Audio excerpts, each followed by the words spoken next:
Hey everybody. So this week, Article 2 consisted of two articles, Klimt and Egon Schiele. And I started out with the Klimt article first and then read the Schiele one afterwards. I actually did not know that there was a relationship between the two, so I love the pairing of those two together. So in the Klimt article, loved how it started out. Super, super clear. The first sentence alone essentially like helps explain the intentions of the article, which for me was like, oh, okay, good. I know exactly what we're like talking about here and, my expectations for the rest of the reading. Of course, we talked about the background, prior scholarship, what's been left out, and where the author planned on putting their own voice into the discussion about Klimt's work from a very specific point of view.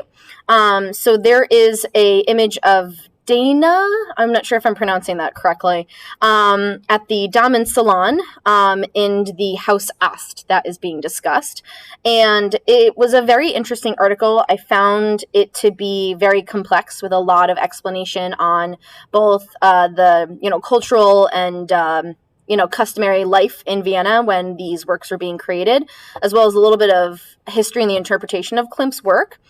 So I really thought that it was an interesting discussion because the work of Klimt are very, directed toward the male gaze, of course, and they tend to be a little bit more erotic views of women. The whole entire point of the article I found was almost kind of defending the way that, women are sort of taking back that ownership. By having this image of this beautiful woman, she is nude and being purposefully placed in the sitting chatty nook area directed for females, was a really nice way to kind of reverse the role of the gaze a little bit. I thought it was really interesting how, their published interior photos of the work, this was the only one that was really photographed in its entirety.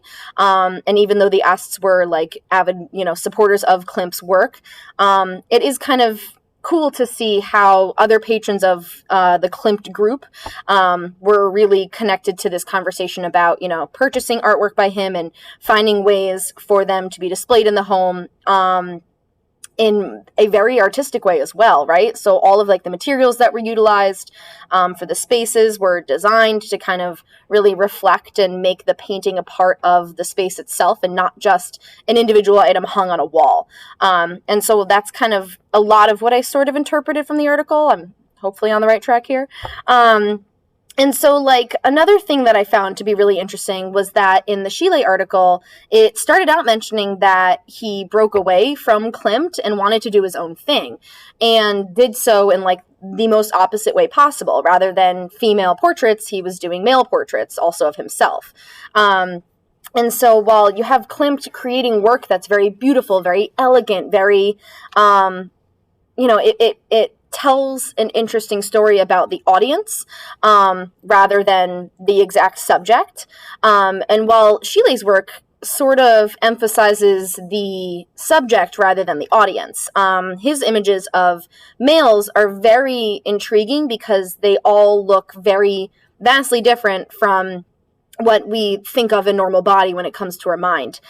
So after reading some more of that article, I discovered that he was potentially trying to connect to the male audience in a way that also respected the pathological body.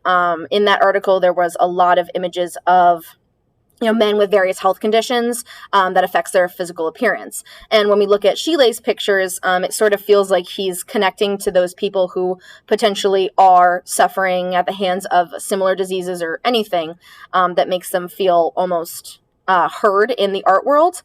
Of course, now though that I said it, Klimt's work was really also centered around, who the character was as well. But I really just felt like there was more of a focus on the audience perspective from that article versus the Schiele article, which was focused on the actual images of and very specific features of the characters and figures.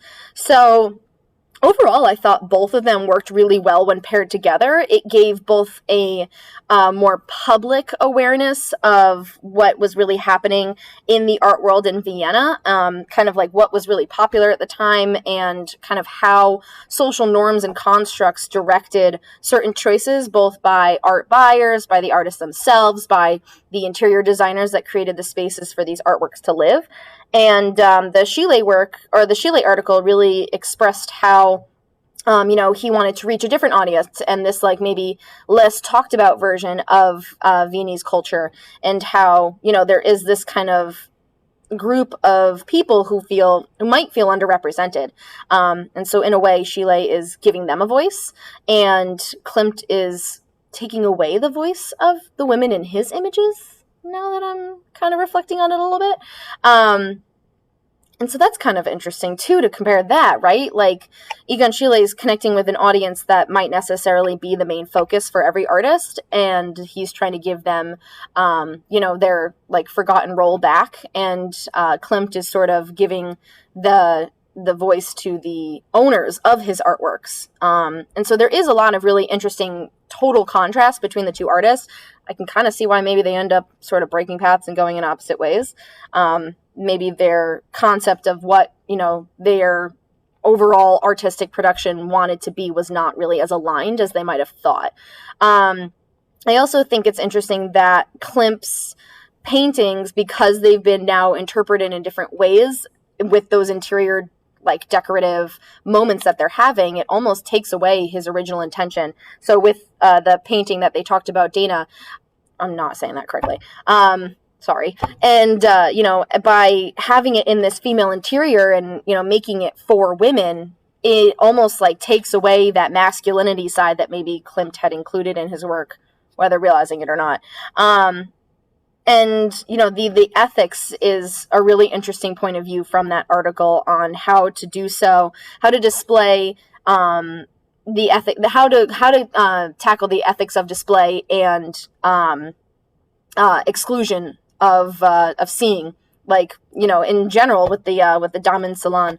And, women have a right to look at all art, so they're sort of taking that moment back for themselves. And in a way, the situation for that painting by Klimt, the gender hierarchies, as the author mentions, is almost being corrected, and it's being more inclusive and equal. And Egon Schiele is doing the same thing through the pictures of the people that he's drawing by being more inclusive and kind of leveling the playing field for all people, sort of having a sort of participatory role in artwork, whether they realize it or not. I thought this was a really interesting comparison between those two articles, for sure. There's a lot to kind of break apart and get to the nitty-gritty of. I do really wish we had the words of Klimt and Egon Schiele themselves, because I'd really love to hear their perspective on, why they ended their working relationship, why they, did they ever collaborate again? Did they ever talk? Were they friends? I wonder if there's more research I can do in that. So maybe I'll get on that right now. But overall, very cool read. Not as dense as last week. I appreciated the, readability of it. Didn't have to go through as many paragraphs multiple times. Anyway, all right. Thanks, everybody. And I look forward to hearing your responses and thoughts to this. See ya.